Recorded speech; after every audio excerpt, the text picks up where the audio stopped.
Oh, bakit nandito ka? Wala ka bang pasok? Hindi ka pumasok? Ay, hindi na po pumasok. Pagod ho ako kagabi. Kaya baka bukas na lang, ma-absent na lang ho ako. Pagod? Ha, hindi mo alam ang sinasabi mo, Apo. Maupo ka.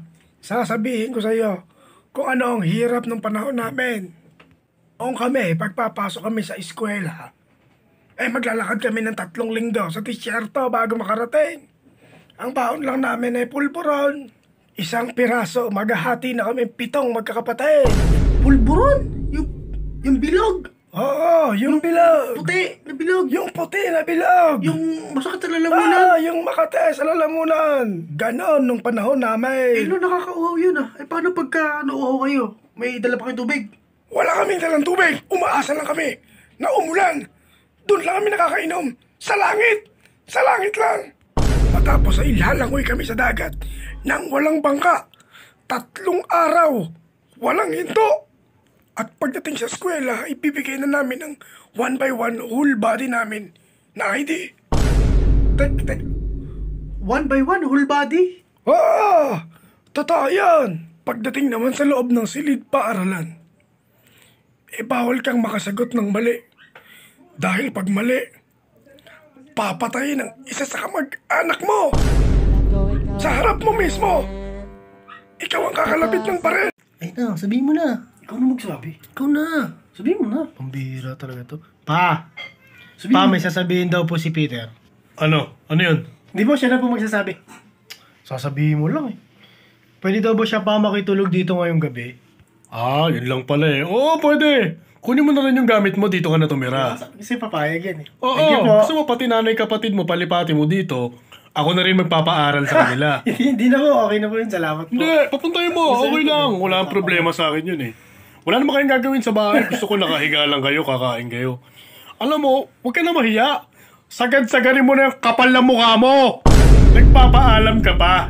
3 araw mo na nga dito. Buti sana kung tumutulong ka sa bahay. Yung mga pinggan dyan, patong-patong, di mo man lang mahugasan. Tapos no nakaraan, nagdabog ka pa, hindi mo gusto yung ulam. Ang kapal talaga ng mukha nitong... tama na, Ikaw pa. sa ka pa naman, anak. Mamimili ka naman ng babarkadahin mo. Tignan mo naman yan, oh. Tignan...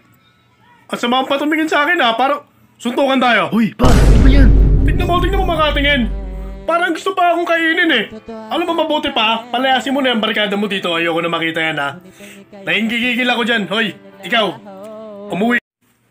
Oh, anong nangyari sa'yo? Late ka na. Anong nangyari kahapon? Ay, oo nga pala. Wala ka kahapon. Di ako nakapasok, pre. Hindi nagising yung alarm ko eh. Tayo ka, hindi ka pumasok pre. Ang dami nangyari kahapon. Nagpa-exam kaya si sir. Pulul. Exam. Ay, gago ayaw maniwala. Gago finals yun. Pag bumagsak ka daw dun, sasapakin ka ni Manny Pacquiao. Sa mukha. Manny Pacquiao? Oo, pre. Hindi ko kaya yun. Oo nga, gagi. Pero pwede ka naman yata mag-special project eh. O yan, special project pwede ako dyan. Grabe naman yun. Oo yun, mag-special project ka na lang pre. Magpipintura lang naman kayo ng barko eh. Pero gamit niyo brush ng cutex. Ang liit ng brush ng cutex ah. Wala tayong magagawa. Yun ang sabi ni Bihira sir. naman yan oh. Ito pa matindi. Kilala mo si Nancy pre? Yung Koreana? Nagpunta dito kahapon pre. Oh, Ay, ayaw maniwala. Oo, kinis pa nga kami sa chicks eh. Tapos may masahe pang 20 minutes. 20 minutes? Good luck yun para sa Ay, exam. ulul, kalokohan na yan. Kalokohan sinasabi mo pre. Hindi ka kasi pumasok eh. Huwag ka bumalik niyo. Si sir. bumalik na kayo sa upuan nyo. Dito na ba lahat? Dito na po sir. Dito na sir. Good morning. Morning sir. Gusto ko lang paalala sa inyo kahapon, yung pinirmahan dyan ni Jesus Christ na Bible nyo, nung bumaba siya kahapon mula sa kalakitan. Ingatan nyo yan.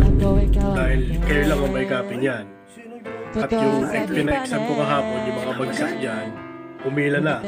Dahil si Senator Manny Pacquiao papunta na. Sasapakin kayo sa buha. Ayun nyo naman, bumili na kayo ng brush nyo ng cutex.